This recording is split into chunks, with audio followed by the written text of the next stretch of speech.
One in Three is intended for mature audiences. Episodes contain explicit content and may be triggering as they often include violence and other varying forms of abuse such as emotional, psychological, sexual, and physical. In most cases, names have been changed to protect all involved. Please note, statements and opinions of guests do not necessarily reflect those of my own. Hi, warriors. Welcome to One in Three. I'm your host, Ingrid. Once you leave a domestic violence relationship, it is normal to be flooded with emotions.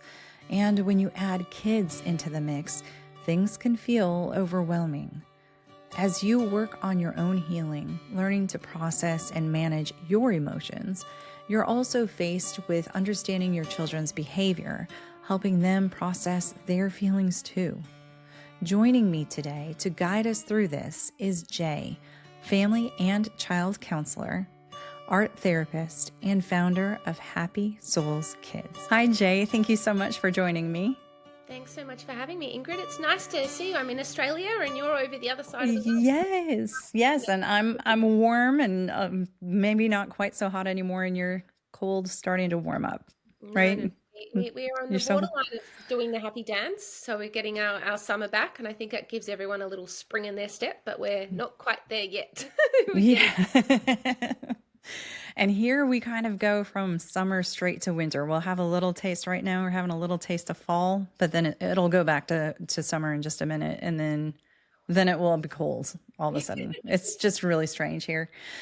So before we dive into talking about everything, could you give a little background about yourself, just so the listeners can get to know you?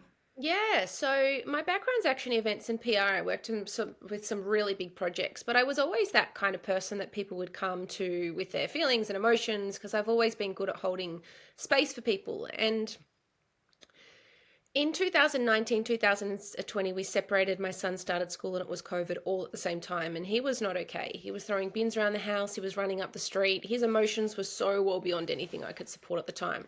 So even though I'd been on my own journey, I saw a meditation teacher 20 years ago and I'd done breath work and I'd done my own healing stuff.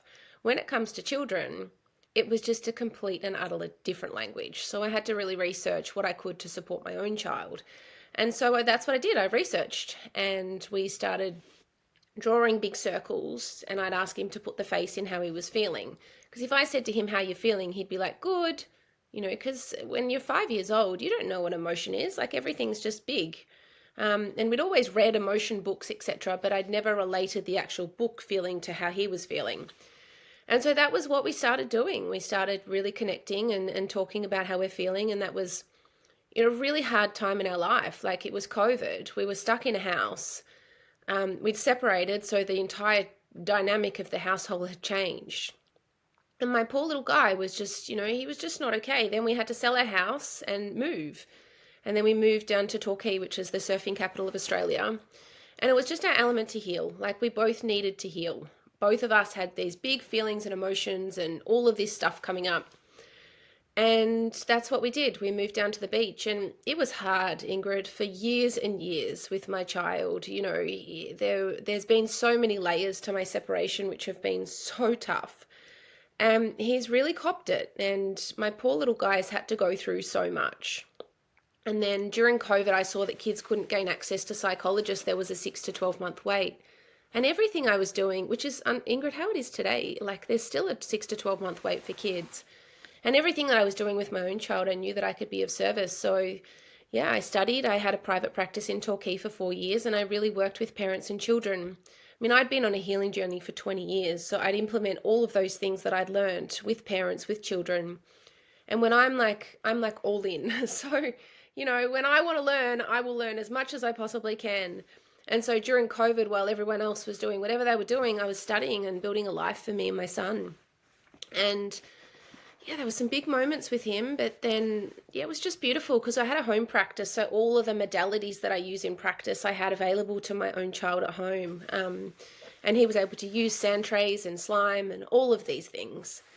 And then I was in practice with the kids one day and I said, hey, do you want to do some meditation? And they just rolled their eyes at me. And I was like, LeBron James meditates, and instantaneously that was something that really excited a child because meditation isn't for everyone. Breath work isn't for everyone, especially when you're kids. So it's learning what can help children and the lessons that we know as ourselves, Ingrid. Like, imagine you knew as an adult what you know as a child. Like, our entire life would be different, and that's what we do at Happy Souls Kids. So it's now a global platform, which is why we're talking, to be able to help children and families around the world connect to themselves and to connect to each other. So that's a really long-winded story of my life, which is probably only 1%, but that's the journey and the experience of how I've got here. So with your clients, do you have like a whole array of backgrounds of people who come to see you? Yeah, I work with a lot of separated couples just because that was my my situation, and I understand the feelings and emotions and how hard transitions are for kids. Like, it's like going from Pluto to Mars. And I work with like neurodiverse as well as neurotypical kids. And I don't have a practice now because I'm working on the app full time. But when I was in Torquay, like, it was just, I just loved it. Like, the difference that I would see in a child from when they started coming to me then to when they left. Like, it's just beautiful to be able to be a little piece of their journey. So yeah, that's kind of how I got to be where I am. So, okay, I have a few questions. Well, so obviously, I have a domestic violence podcast, and for someone who is just getting out of an abusive relationship, they're trying to deal with their own emotions and their own healing. And then if they have children involved too, the kids, depending on what ages they are, the vast age range, they process through their emotions differently than adults. So how do you go about healing yourself, healing them, paying attention to them, listening, like being able to understand what they're feeling? So, first of all, I want to say that I was in a domestically violent relationship for 15 years. From when I was 17, I met somebody when I was in high school, and I never realized how bad that was until I did a lot of the healing on my own years later. I knew it was bad, but I didn't have that labeled as domestic violence, which it was emotionally, physically, mentally. And so I know how bad it can get. I know those elements. There were some really tough situations that I've been in, and I've been in many. I don't like the word toxic. I think everyone's on their own journey, but I like the word that are not aligned. We are not aligned. We are on different planets. We're in different stages of life, and I spent so much of my time focused on him and saying he should treat me better. I never actually stood back and said, why am I accepting this? 15 years of my life, I accepted somebody treating me with complete and utter disrespect. That was crossing my boundaries. I never even used to know what a word boundary was. And he was physically, and I would continue to go back, and I would go back. And so when I started asking myself the question of how low was my level of self-worth and self-love that I allowed somebody to treat me like that. So he has his own journey, and it is not okay what he did. And it is not okay what anybody does. But we really need to look into ourselves and say, you deserve more. You deserve love and respect, and you deserve so much more than what you're getting in those moments. And so it's tough, because when you're in a domestically violent relationship or a relationship that is not aligned, you feel worthless. You feel like you are so worthless. And I used to have a ring on my finger when we separated which said, I am enough. I am enough. And I used to repeat that to myself because I was in a hole of hurt. Not only had I been in a domestically violent relationship for 15 years, my separation was brutal, like brutal. One day I was there, the next day I wasn't. And it was so tough. Because when you are broken and you have to hold not only yourself but your children, oof, that's really difficult. It's so difficult, and I just want to acknowledge everybody that's listening that it is so hard. And the first step is really being really authentic and honest with your children about how you're feeling. Now, we don't need to go in the story because we need to remember that is still their parent, whether that's the mum, the dad, the carer. It's still their parent, and we never want that child to hate that parent. But we can be really honest and authentic with the child about how we're feeling. I'm having a sad day today. Today has just become a lot for me. I just need to let my tears flow. I need to just go for a walk in nature because that's what I feel that my soul needs. I'm so angry at the moment. I am going to hit a pillow and I'm going to scream and I'm going to let all of my anger out on my body, and I'm going to go to the beach and I'm just going to go out into the ocean and I'm going to let it all out. So we need to be authentic with our kids, because in those moments, and I'm so guilty of this, when I'm in pain, I will hide. Like, I will just escape the world. I don't want people to know that I'm not good, and I'm gone. And if you do that with their kids, especially when they're going through separation, they're losing you too. So when we separate is such a beautiful way that you can connect with your kids and you can reconnect with them and you can be really honest with them in a really healthy way. And when you don't have your children, we really need you to be working on yourself. So finding joy. What are moments in your life that made you so happy? What were the moments in your life that made you light up? For me, it was like roller skating. So I started roller skating and skateboarding and surfing again, and that made my soul happy. You know, being out in the ocean, being next to it, being able to watch the sunrise and sunsets, like, that's all I need. I don't need much more than that. And so it's finding whatever that means to you. It could be knitting, it could be reading a book, it could be going out in nature, it could be, I don't know, what would be yours, Ingrid? Like, what's your joy that you used to do as a kid, or something you do with your kids that just makes you so happy? I love baking. That is always my stress relief when I am overwhelmed. I just get in and just start baking all sorts of things. So yeah, that's my thing. I love reading. I might have to move to Australia because the idea of going out into the ocean sounds really lovely. But I want to say I love what you said about being honest with your emotions with your children, because it also teaches them that the emotions are okay and it's okay to feel the emotions. Because I think so many people try to push down emotions and say, like, oh, you shouldn't feel that way, you shouldn't act that way. And I think that kids can sometimes get that impression of, oh, I'm not supposed to feel sad right now, or I'm not supposed to be mad about that. So I love giving that example of just letting them know, I'm really sad right now, I need to go cry, or I'm really mad. Hey, emotions, like even anxiety, depression, they all have a place in our body, and so it's allowing that to be felt and heard and seen and valued. And you know, sometimes it's really hard, and what we call mirroring behavior is we teach our kids how to process our emotions.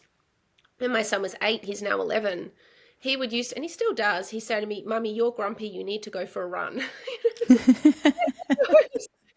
He knows, and I've been moving through some big stuff lately, a lot to do with betrayal. And even just a couple of weeks ago, I just went to the park and I just couldn't stop crying. I was like, and he didn't shy away from that. He was like, that's okay, Mummy. You let your tears flow. You let all your stuff out of your body. It's okay, Mummy. What do you need in this moment? Do you need a hug? And it's just so beautiful that you can mirror that stuff to your children, because it's hard. And as long as you are, I interviewed Dr. Shafali once and I asked her this question.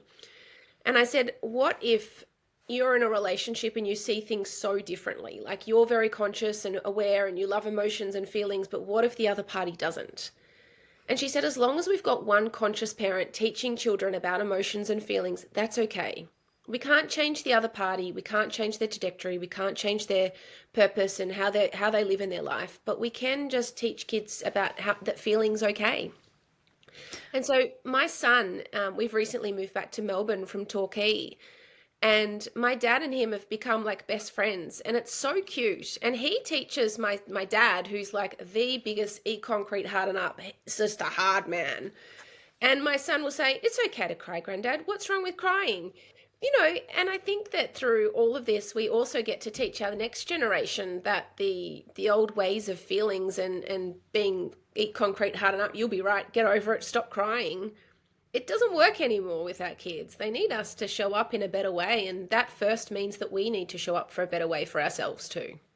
Right. And like, keeping all of that emotion inside isn't healthy either. Eventually it's going to find its way out. And by letting it out when it comes, and like it's almost like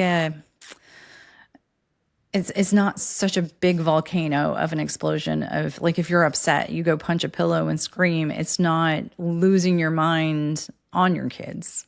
Yeah, exactly. I mean, I will give you an analogy. I've had so many traumas in my life, and I thought that I dealt with them, but I hadn't. And I went out and drank and partied for 10, 15, 20 years of my life. And that was the way that I was dealing with my feelings and emotions. I'd mask it with alcohol. And that was not good.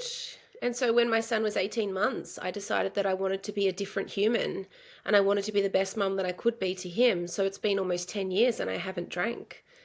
And by doing that, I'm teaching my son, otherwise I would teach him, oh, I'm sad, let's grab a drink. Let's do this, let's grab a drink. And it's hard because our behavior, they are watching, and we need to teach them other healthy ways. And it's okay to do that because I've been there and I know how hard it is. And I've gone there, and I have no judgment towards anybody because it is tough. Nobody gives you a rule book when you become a parent to say, this is how to parent your child. You have to work it out. And as we were talking about, Ingrid, when you've got 3 children, 4 children, 2 children, they're so different. They're so different. Right. And You think you have it made with one, and then the next one comes along and throws you completely for a loop. yeah, you're like, I nailed it. Like, did I? Did I really? Did I? Like, boys are so different to girls. And so, we do what we can to survive and to get through. And if that's what you need, it's completely okay. But it wasn't my journey. And all I can talk from is my experiences that of what I have seen in life. And I mean, I've been doing this work for 20 years. So it starts with us. It starts Right. with us. Right. So I guess talking about emotion, what is emotional regulation? Yeah, so those big tantrums or emotional releases that kids have in the most completely and utterly inconvenient times? It's that. Let me give you an analogy of a child. So a child will wake up in the morning, they're feeling really tired, they're not feeling great, they don't want to connect from your energy. We shun them out the door to get to school. Come on, we've got to go. Put your shoes on, get your lunchbox ready, you need to go to school, get out. And we put them in school and they already start the day a little bit off. We don't know why, but it's just there's something about their day that they're just like, oh, I don't feel good. Then they get to school and they can't find their friends and they feel really lonely. Then they'll go into school and then the teacher will be like, have you done your homework? And you're like, oh my gosh, I'm so sorry I left it at home. And they'll get really angry and they'll shame you potentially in front of the entire class. They get to recess and they don't have lunch that they don't particularly want, or maybe they've forgotten their lunch. And then they get to lunchtime and their best friend says, I don't want to be best friends with you anymore. I've had enough of you. And so they just sit there at lunchtime all alone, really sad. And then towards the end of the day, they get in the car and they're like, I am so excited to see my mum and dad. Like, I've had the biggest day. I just really need them. And so they get in the car and they say, hey, do you think that we could go to ice cream? Because they know that the ice cream's got to help them self-regulate and make them feel good in their body. And we go, no, you're not getting ice cream. You've been at school all day. And then that emotion happens. Then it is like, woof. And all of these big feelings and emotions, and you sit there going, it's just an ice cream, get over it. But it was actually their whole day. And so that is us as humans. That can happen to an adult as well as a child, that it's not just one thing. It's a collective part of our day that is like that's the volcano. And so sometimes if we can just say, if our child's asking for an ice cream or they want chocolate or they're asking for a connection element, which sometimes means, Mummy, can you play with me? That means that they've sometimes had a really hard day. So that is emotional regulation, where a child is actually able to regulate their emotions. They're able to actually feel in and realize, I'm angry, this is what I need in that moment. Emotional dysregulation is when they're just like in that dysregulated state. And as a counsellor, I will say, when a child is going through those big emotional releases, otherwise known as a tantrum, they can't hear you. So if you sit there and go, just breathe, just breathe, just breathe, just, here, they can't hear you. Just let it pass. let the entire emotion pass because they can't hear you in those elements, and talk about when it's passed how they could do that in another way. It's what we call in practice the Uno reverse. So, hey, would you like an Uno reverse, where they have an opportunity to go back to that moment to be able to do it in a way that they may have kind of been a little bit better for everybody, including themselves. And we don't tell them, you should do this in that moment. We say, hey, how could have we dealt with that in another way? And so holding up boundaries for children allows that emotion to be released from their body. And that's also sometimes really good too. I can tell you a story with my son. When he was at a supermarket, he wanted this particular toy and I refused. I was like, I'm not doing that. It was like an explosion in the supermarket, completely and utterly inconvenient. And I said, I knew what was going on in his life, and I knew that it had nothing to do with that toy. And so I said, I'm right here with you. I've got you, but I'm not getting you that toy. And I had to move him to a part of the supermarket where, we were both obviously really safe. And I said, I'm not getting it for you, but I'm happy to sit with you here with whatever you've got going on. But I'm right here with you. I've got you. I can handle your big feelings, but I'm not getting you that toy. And it was about 45 minutes of him breaking down. And I have had many situations like this, especially after the transition, of him just having to release everything that he had in his body, because I knew it wasn't about the toy. He had so much going on that he just needed that element of a boundary to be able to say, oh, whoa, okay. And his behavior changed. His entire being changed. It's like he almost just said to me, thank you. Thank you for letting me release that from my body. Now, most people wouldn't have the patience to do that in a supermarket, but my example is just showing you that it's coming up because it needs to be released. So let it out. Right. So I have 3 kids, and like what we were saying, they're different. So I have one who, when he starts to get upset, he has learned to remove himself. He will go to his room. He'll listen to music. He'll calm down until he is ready to reintroduce himself to everyone in the household. I have one child who has all the emotions. He feels the good and the bad at just huge amounts. And when he feels them, he lets them out in huge amounts too. So how do you deal with all these different flying ways that they process through? There's a really good book called Raising Resilient and Compassionate Children by Lael Stone and Marion Rose. And it is really about sitting in that with them. Sometimes kids, especially in a sibling dynamic, there's so much rivalry that happens with siblings, is that they don't feel seen, heard, and validated. So you need to give them both an opportunity in those elements, especially if it's starting for them fighting, taking them away and just saying, hey, I want to know what happened. Tell me from your perspective. And rather than saying you're wrong, you're this, you're that, that is their perspective.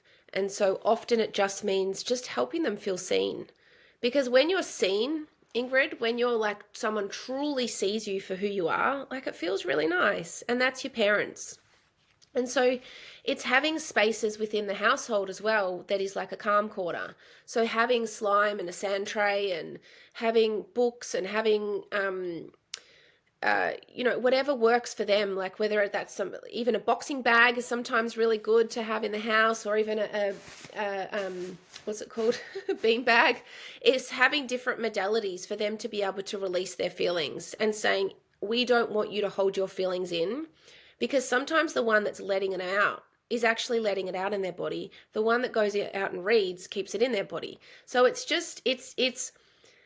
the child that is the harder child is going to teach you so much more about yourself. And they're actually not so much harder child, I shouldn't say that, but the one that triggers you the most is actually going to teach you so much more about yourself. And they're the ones that go on to big things, because that child now is expressing the feelings verbally. They learn to not do that, but they also learn to release it out of their body.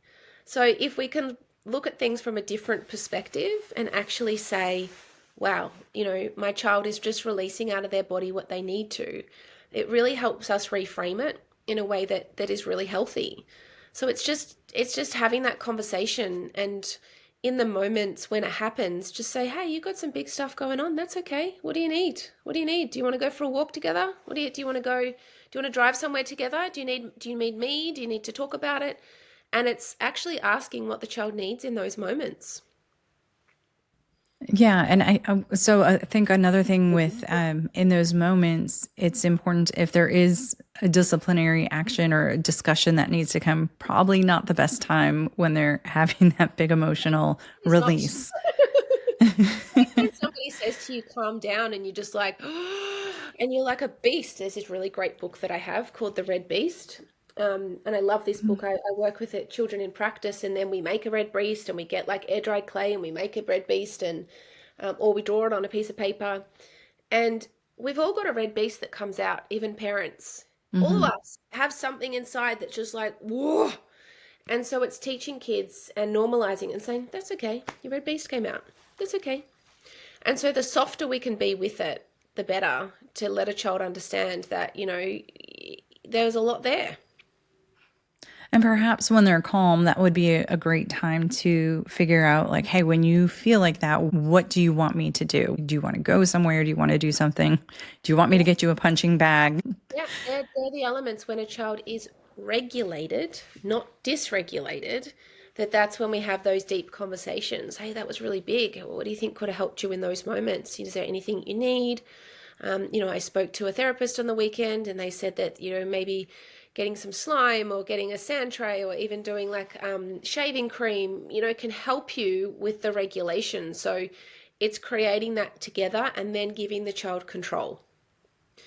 So we want to give the child control. Children lose control in their life, especially when there's separation, especially when there's all of these really big things that happen. And so we want to give kids more of a control in their life. Now, I'm really big on yes days. I don't know if you've ever seen the movie Ingrid, but obviously that's Yes, my relatable. kids conned me into one this year. I actually did one. Yeah. And how was it for them? They loved it. And it was actually funny that we were actually on vacation already. So we were in our hotel having breakfast in the big common area. And one of the things they wanted me to do was jump up and start dancing to a song that had come on the radio. And I said, "Are you sure you want me to do that?" And they were so excited. Yes. So I got up and I just started dancing the craziest dance. And then they're like, "Sit down, mom, sit down. Everybody's looking. Sit down." Yeah, I love it. But it was fun. I mean, it definitely pushed me out of my comfort zone for the whole day, but it was a great day. But you notice that's what they want? They have a yes day and they just want their mum to have fun. Well, what was really cool too is they had all talked and they said, "Mom, we're not going to," because we did watch the movie, "we're not going to ask you to spend all of this money because we're already on vacation." So we're like, they were just very aware of things that they were not going to ask me because they didn't want me to have to say yes. So it was sort of a learning like event for them too, because they were conscientious about, well, we don't want to get too crazy. We want mom to enjoy it. Like they were actually keeping in mind that they wanted me to enjoy it with them. So it was But do you really notice sweet. how when you gave them choice, they still made really good decisions? They did. They made great decisions. Yeah, and I ask kids, and this is a really great one to ask your children in practice. One of the things that I always, when I have new clients, is say, if you could plan the day from start to finish, what would it look like? Like if you had full control of the day. 9 times out of 10, they say, I want to be with my family because that's all Oh, children want. And yes, there might be Disneyland and flying to the moon and all of these other elements in there. hmm, But if you look at the underlying, it's who do you want to be with you? And it might be their best friend and their family. And that's all yeah. they need is they don't need all the really big stuff. They just want to connect in with you. And that's the important piece of the puzzle that's missing. Like there's inflation, there's all this stuff happening in the world. Everyone's like fearful, we're working harder and there's mortgages to pay and all of this. And we are so focused on the stress that our kids get left behind. They don't care about the big house. And yes, it's great for them. But if they had the choice between having a connected parent and having a massive house, what do you think they're going to choose? They want the connected parent. So it is, I think yes days are such a great way for kids to have that level of control, and it's nice to do it even just one-on-one time, especially when you've got lots of siblings, making sure that you have a lot of one-on-one time with each of them where they get to choose what they do. And you can put a price limit on it. You can say, I'll give you $100, or you can say $10 or even $1, or you can say, hey, I want you to plan the whole day from start to finish, but we're just riding our bikes and we don't have any cash or whatever. Bring food from home, have a picnic. And so just giving them that element of control is just so, so good for kids to be able to feel empowered. We have started at night because school has started back here, and we have started at night we all read books, and we'll get we each have our little cup of tea and we sit on our couch and read. I don't get to read anything because I have my book ready to go, but my youngest is wanting to read some of the story to me, and then the other two are saying, "Hey, Mom, let me tell you what I just read. Did you know this? This happened." And it's just such a wonderful time just sitting there. And what's really cute is I had tried that one night. I said, "Hey, let's do this," because I wanted them to wind down, start getting ready for bed. I didn't want them to be looking at the TV or anything like that. And they loved it. So now every night they look at me and they say, "Is tonight a tea night? Can we read?" It's so cute. Rituals that you have, it's so nice. It's Yeah. it's so nice, yeah. And they love it. And it's I remember those little things. so there are so many cues that kids give that I think parents, like you were mentioning present parents, and a lot of parents miss those cues and they miss the behavior of, you mentioned it earlier, if somebody just had a really bad day and they just kind of blow up because they don't get to have ice cream. And, the parents are thinking, of course you don't get to have ice cream. But are there any other big behaviors that kids will display that parents either miss or they misinterpret the meaning behind it? Yeah, of course. I mean, we've got to look at the emotion behind the behavior. So it's what's coming up for us and what's coming up for them. So if you've really got to put yourself in their shoes and really look at things from their perspective of a situation that's happening. Now, it mightn't be big for you. It might just be, oh, yeah, you and Sally just had a fight. Who cares? Get over it. You'll be right. But it's so big for them. It's their whole world is when you're a child, is their best friend means absolutely everything to them. So it's when they become defiant, there's something to look at. When they become angry, when they become like they will hide and they'll be recluse, when those behaviors start to come up, that's when I invite you to ask for connection.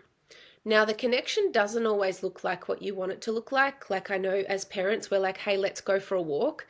Kids hate going for walks. Not all of them, but some kids hate going for walks. It's not what they want to self-regulate. It's not what they want to do. And I only speak about this from my own child and many conversations I've had with my family and parents and friends. The other one is let's go to the beach. And kids are like, I hate the beach. I don't want to go. And then you can't get them out for 6 hours. So it's recognizing when connection's needed, and the connection piece is what they want to do. So sometimes that might be gaming, sometimes that might be beyond technology, but build the connection first with them and then have the conversation of, hey, is everything okay?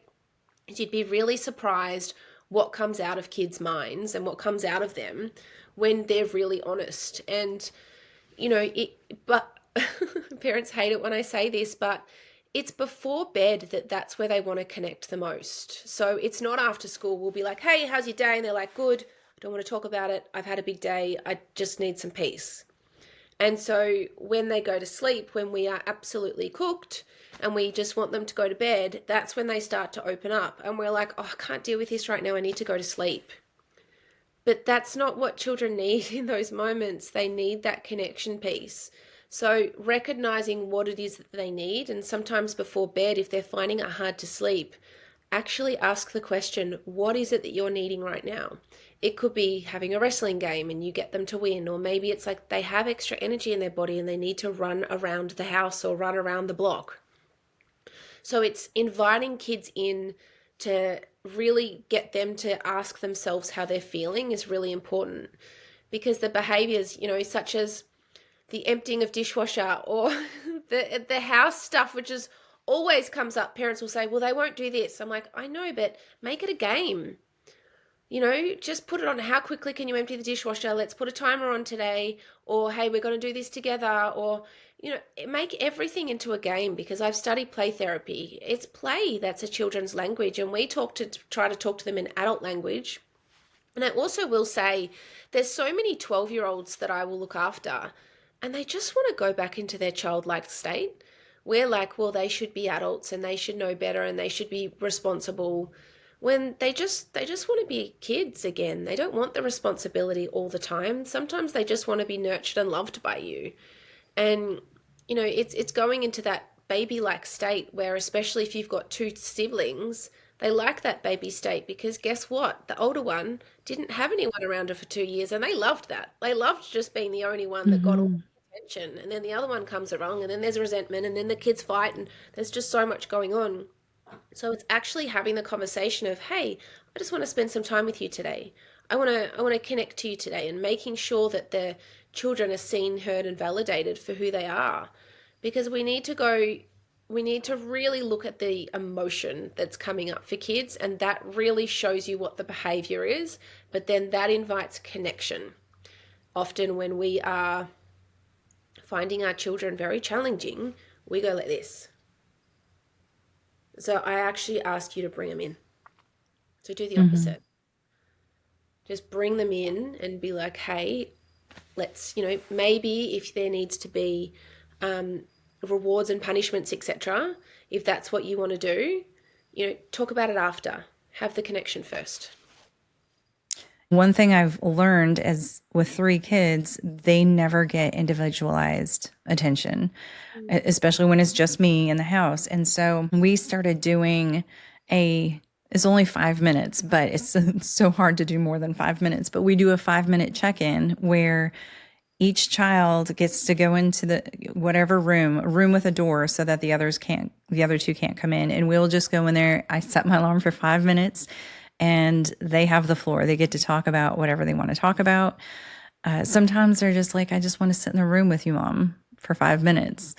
And sometimes they have something they want to talk about, but they are the ones who usually remember it. So we'll Mm, be carrying on with our day. And then one of them will say, Mom, can I have 5 minutes? And mm, then the other two will, I get it next. I get it next. And it's a really nice way of, like you said, connecting with them mm, because, and plus keeping open those lines of communication because I want them to be able to talk to me about anything. So I, go in like, this is a safe place. You can tell me anything. mm. I have that with my son too, Ingrid. So thank you for doing that with your kids. It's so beautiful. But I get him to have 5 minutes. He can swear, he can yell, he can scream, he can do whatever he wants in those 5 minutes. And sometimes he will say, "Can I have 5 minutes?" Because, like obviously we don't want to encourage swearing necessarily, Right. but if he knows that that's a time that he can have it, if he's got big feelings and stuff, then it doesn't happen in our day-to-day life because he knows he's got his time to do it. Um, Mm-hmm. I find that that really helps. And as you were just saying, I had a moment with my child just yesterday. Actually, I we went to his sports day all day. He was smashing sugar. Now, I am like a very healthy mum, and we talk about the sugar element because sugar's not good for him. He really does get dysregulated. So do I. And so when I went to pick him up from school, and he had this big rug that he wanted to take with him, and I was there all day. And so I called him. I'm like, hey, I'm here. This is where I am. And he called me twice, and I could hear it in his voice. Like he was just almost so vulnerable. And he couldn't hear me because his watch was going dead. I couldn't hear him. And so I had to drive around the school and go back again. And I picked him up, and he goes, well, I'm not happy. And I was like, what do you mean you're not happy? And he goes, well, I'm not happy. And I was like, but I've been here for 20 minutes. Like, what do you mean? It wasn't 20, it was probably 6. So, but I've been here for 6 minutes. He goes, well, you weren't here. How am I supposed to carry all this home? And I was like, oh, okay. We need to take a deep breath here. And it was because he'd smashed sugar all day and he was dysregulated and he was like confused in his body because it's not something that he usually has. But we have certain days where he's allowed to do those things. And sometimes it's also what kids are putting into their body that just really affects their mood, Mm-hmm.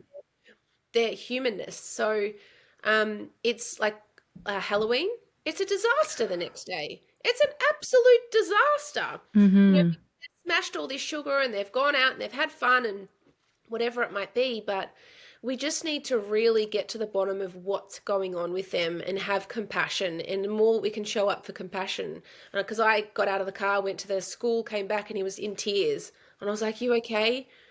And he actually said to me, "Mummy, I didn't think that you were coming and I was scared." Oh, And then that your little heart breaks. I'm like, "Oh, oh, yes. oh, where have I not been there, mate? I'm always here. I'm just always sometimes a little bit late." And if a child responds with that and he comes into the car and says, "I was scared, I didn't think that you were going to turn up," we have a very different reaction to, "Well, you should have been here and you should have been doing this and you should have been doing that." So that's what we mean, Ingrid, when we talk about looking at the emotions behind the behavior, is because their reaction to us, we parent very differently, and even with our partner, friends, etc. But if you just look beyond somebody's language, then you can actually realize that there's somebody that's really hurting inside. Well, that makes sense. I think even as adults, that can happen. Like if your child is doing something and they get hurt, or they were down the street, you didn't know they were down the street, and you finally see them, you might tend to start yelling at them, "Where have you been? I've been looking all over for you." But it's because you're scared. Yeah. So that it makes sense. So scared. I'm so scared that I didn't know where you were. Like, what a nicer way to express ourselves to our kids. When I had that big emotional release in the last 2 weeks, I went and stayed in Torquay for a week, and I said to my son, "Hey, do you mind that I'm going?" It was school. He'd had an accident. He was off school for ages, so he was going to come with me, but then we thought it was better for him to stay at school because he had so much time off. And a guy said, "Hey, is it okay if Mummy?" Goes, "Yeah, Mummy, I get it. You just need some time for yourself." I said, "Oh, I do, darling, I do. I just need to tap out because I can feel myself. I got a lot going on, and I just need to go have some time for me." And he honestly respected that, and he loved that. Now, when I came home, the floodgates opened, and he got really emotional. Oh, He was like, "Mummy, you were just gone for so long, and I just really missed you." And I was like, "Oh, mate, I'm so sorry, but thanks so much for allowing me that space." And I called him every night. We watched Survivor together, but yeah, we just got to let it out. Like, let it out. It's so beautiful because it teaches them. But Ingrid, you would have taught your kids how to put on a bath, and you would have taught them to do those things over time because that's mirroring behavior. Like, you've taught them that. right. And that's what's really kind of cool when you have this connection with your kids, is you start seeing them doing the same things for you because that's what they've learned. Yeah. Yeah. Beautiful. Is there, we've covered quite a lot. Is there anything else that you can think of that we haven't covered? If you are in a Um, domestically violent relationship, I just want to let you know that you are worth so much more, and that I know it's really hard to leave. I was in and out for 15 years, and I found that really challenging. But when you start really working on yourself and realizing how special you are, you won't accept that type of behavior. But it is a journey and it does take time. And you are so worthy. And if you need to get post-it notes or a ring or put "I am worthy" on my screen, I'm not saying bypass your emotions, still feel your emotions as well. But if that little thing gets you through the day, that little mantra, that little words can help you get through the day, I think that that's what we need. Because just because you're a nice person doesn't mean that everybody else is. And so you don't need to save anybody else. The only person that you need to look after is yourself. So I think that that's really important to stay, especially being that that's what your basis of what your podcast is about is. I will ask you this question, Ingrid. Who do you love most in the entire world? My kids. It should be me, right? But it's my kids. If you weren't here, how could you possibly love your kids? Right. Right. So you need to put your face mask on first and look after you first, because otherwise, if your whole life's about your kids and wanting to be the best mum or dad or carer that you possibly can be, you lose a sense of yourself. And it's really important that you find the essence of who you are, because that's what your children want for you too. They want you to be the happy mum that goes and dances in public and makes a complete fool of yourself. They don't want you to be sad. They want you to be you, because that's who they fall in love with the most. every part of you is accepted with kids, of course, because they teach us unconditional love. But if we can find ourselves and find that joy within ourselves, that's what our kids really want. That's beautiful. So before we end, do you want to share some of your contact information? Yeah, absolutely. Our app, Happy Souls Kids, is in the prototype phase at the moment. If you'd like to be one of our beta testers, please send me an email at hello@happysoulskids.com. So we have happysoulskids.com as our website. I've got TikTok, Instagram, Facebook, etc. with the same Happy Souls Kids. And then my name is Jacintha. It's like a tongue twister. It's like Samantha and Jacinta put together. My mum's given everyone a lisp for the rest of their life. It's why everyone calls me Jay. It's JACINTHAFIELD. So I've got Instagram, TikTok, etc. So please reach out, because this journey is not easy, and it's nice to have people surrounding you that understand and relate, like as this podcast, Ingrid. I mean, and I'm sure many people appreciate you for having the courage to start this podcast, because it really does help people, and never underestimate how many people are listening, because they do, because they need it. They want to be seen, heard, and valued. And it's conversations that you have that allow other people to be seen. Well, thank you. And thank you for adding such an important piece to this podcast too, because kids are a big part, unfortunately, of the domestic violence relationships. And I really appreciate everything that you shared with us. I think a lot of people will learn about how to pause and connect with their kids more, even when they feel they're falling them apart themselves. And you've given a lot of great tips for everyone. So I really appreciate you coming on and everything you're doing. Just came up for me then, Ingrid, was learn not to be reactive. Yes. So if you need a couple of days to respond back to a message, take a couple of days to respond back to that message. Now, as we talk about in many of these situations, you need to be careful what you put in writing. So put things through ChatGPT first. Give yourself a couple of days to just like really decompose before you write back to things. It's really important that people are going to trigger you. Everyone is going to trigger you. Learn why that's triggering you, and learn that, just like we talked about with the behavior behind children, that's also the behavior behind big adults too. So if somebody's being reactive, make sure that you don't go into that reaction, and you compose yourself and take the emotion out of it, and make sure it's a business transaction. That's amazing advice. So thank you again. Beautiful. Thanks, Ingrid. All right. Thank you. Thank you again, Jay, for joining me today. And thank you, Warriors, for listening. I've included all of the links Jay referred to, as well as her 1 in 3 profile, in the show notes. I will be back next week with another episode for you. Until then, stay strong. And wherever you are in your journey, always remember, you are not alone. Find more information, register as a guest, or leave a review by going to the website 1in3podcast.com. That's the number 1, IN, the number 3, podcast.com. Follow 1 in 3 on Instagram, Facebook, and Twitter at 1 in 3 podcast. To help me out, please remember to rate, review, and subscribe. 1 in 3 is a .5 Pinoy production. Music written and performed by Tim Crow.